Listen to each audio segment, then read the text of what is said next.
விரிவான செய்திகளை பார்ப்பதற்கு முன்னால் இந்த நேரத்திற்கான தலைப்புச் செய்திகளை பார்க்கலாம்.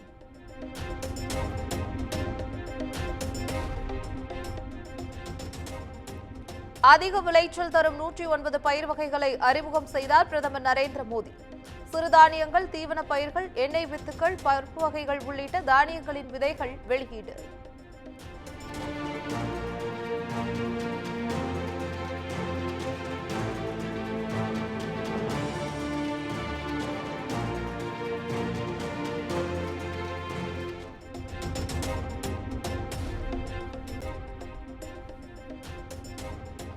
அதானி ஊழலுக்காக பயன்படுத்தப்பட்ட வெளிநாட்டு நிறுவனங்களில் செபி தலைவர் மதாபிக்கு தொடர்பு என ஹிண்டன்பர்க் புகார்.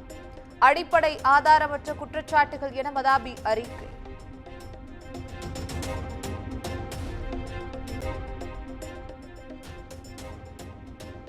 சட்டவிரோதமாக ஆதாரமின்றி தனிப்பட்ட லாபத்திற்காக ஹிண்டன்பர்க் அறிக்கை வெளியிடப்பட்டுள்ளது.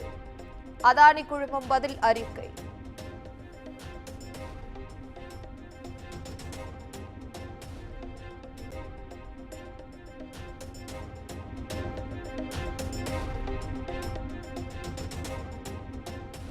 பங்குச்சந்தையில் ஆயிரக்கணக்கான கோடியில் ஹிண்டன்பர்க் லாபம் பார்க்கிறது. செபி தலைவர் குறித்து ஹிண்டன்பர்க்கின் குற்றச்சாட்டில் உண்மை இருந்தால் அரசு நடவடிக்கை எடுக்கும் என்றும் அண்ணாமலை பேட்டி.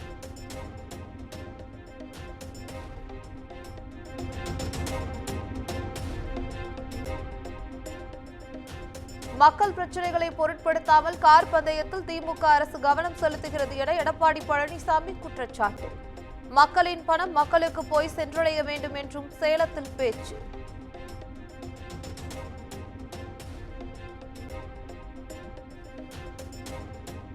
துணை முதலமைச்சர் என்ற பதவிக்கு ஒரு தகுதி வேண்டாமா என்று முன்னாள் அமைச்சர் ஜெயக்குமார் கேள்வி.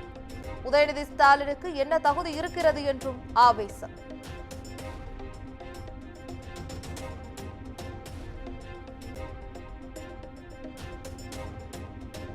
தமிழ் புதல்வன் திட்டத்தில் உள்ள மாணவர்கள்தான் அடுத்த தேர்தலில் காஸ்ட்லி வாக்காளர்கள். பள்ளிகளை சீரமைக்க நிதி இல்லை என்று கூறும் திமுக அரசுக்கு கார் பந்தயம் மட்டும் எப்படி நடத்த எப்படி நிதி வந்தது என்றும் சீமான் கேள்வி.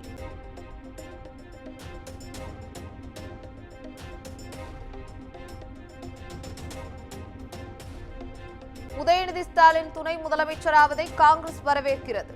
சென்னை கொடுங்கையூரில் தமிழ்நாடு காங்கிரஸ் கமிட்டி தலைவர் செல்வ பெருந்தகை பேட்டி.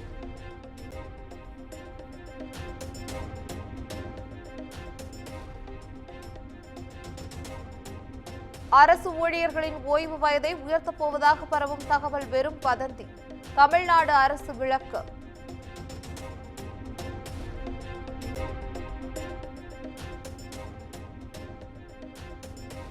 சென்னை ஆவடி அருகே விஷவாயு தாக்கி ஒப்பந்த தொழிலாளர் பரிதாபமாக உயிரிழப்பு. பாதாள சாக்கடையை சீர் செய்யும் பணியில் ஈடுபட்ட போது நிகழ்ந்த சோகம்.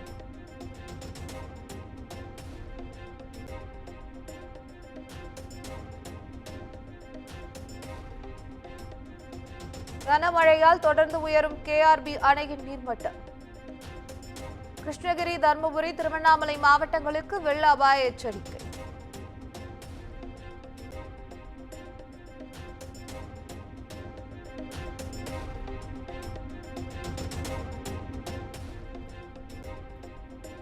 சேலம் மாவட்டம் கொளத்தூர் அரசு உதவி பெறும் பள்ளி மாணவர்களை உடற்கல்வி ஆசிரியர் தாக்கிய சம்பவம். விளையாட்டில் தோற்றதாக மாணவர்களை தாக்கிய உடற்கல்வி ஆசிரியர் பணியிடை நீக்கம்.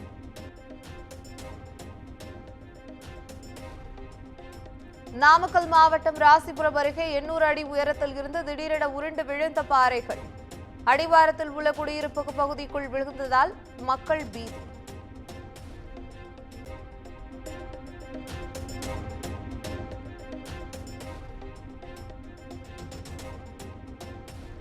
திண்டுக்கல் மாவட்டம் சிறுமலை பழையூரில் இளைஞரை கள்ள துப்பாக்கியால் சுட்ட விவசாயி. தோட்டத்தில் விளைந்த பழங்களை தொடர்ந்து பறித்ததால் கொடூர தாக்குதல்.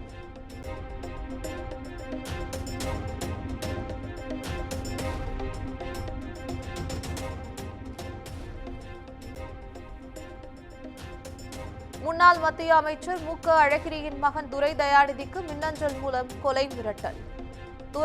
துரை தயாநிதி அனுமதிக்கப்பட்டுள்ள வேலூர் தனியார் மருத்துவமனையில் பாதுகாப்பு அதிகரிப்பு.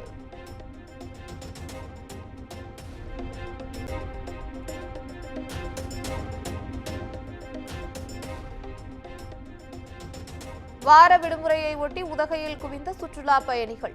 தாவரவியல் பூங்காவில் வைக்கப்பட்டிருந்த மலர் செடிகளை கண்டு ரசித்து புகைப்படம்.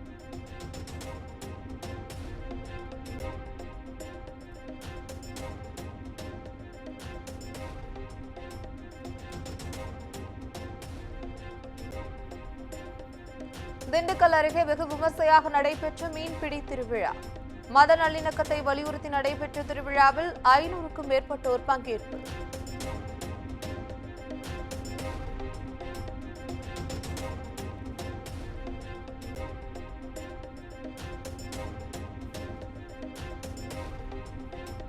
சென்னை வேளச்சேரியில் களை கட்டிய ஹாப்பி ஸ்ட்ரீட்ஸ் நிகழ்ச்சி.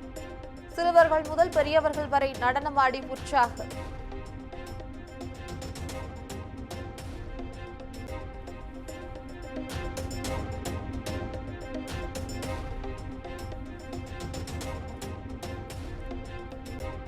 தமிழ்நாட்டில் வருகிற 15ஆம் தேதி வரை மிக கனமழை பெய்யும் என்பதால் ஆரஞ்ச் அலர்ட் விடுப்பு. இந்திய வானிலை ஆய்வு மையம் கணிப்பு.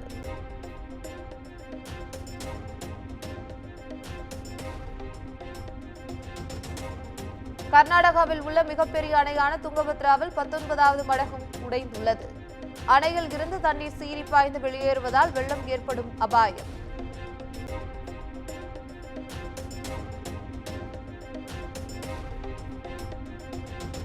ஹரியானா மாநிலத்தில் வெளுத்து வாங்கிய கனமழை. முக்கிய சாலைகளில் நீர் தேங்கியதால் வாகன ஓட்டிகள் அவதி.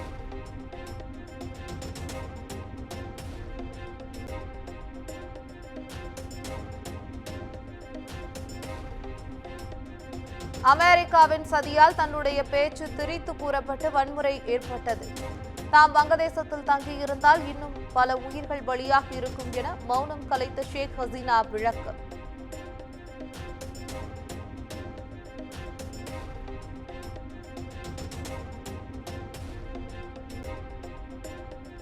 வங்கதேசத்தில் இந்துக்களின் வீடு மற்றும் கடைகளை குறிவைத்து நடத்தப்படும் தாக்குதல்.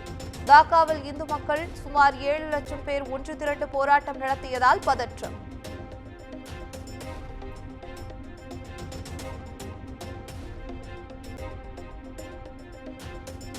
வயநாடு நிலச்சரிவால் பாதிக்கப்பட்ட மக்களுக்கு உதவிக்கரம் நீட்டினார் நடிகர் தனுஷ். நிவாரணப் பணிகளுக்கு 25 லட்சம் ரூபாய் நிதியுதவி வழங்கினார்.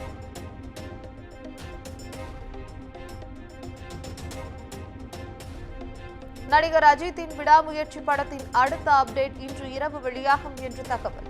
அஜித்தின் மேலாளர் எக்ஸ் வலைதளத்தில் வெளியிட்டுள்ள பதிவால் ரசிகர்கள் உற்சாகம்.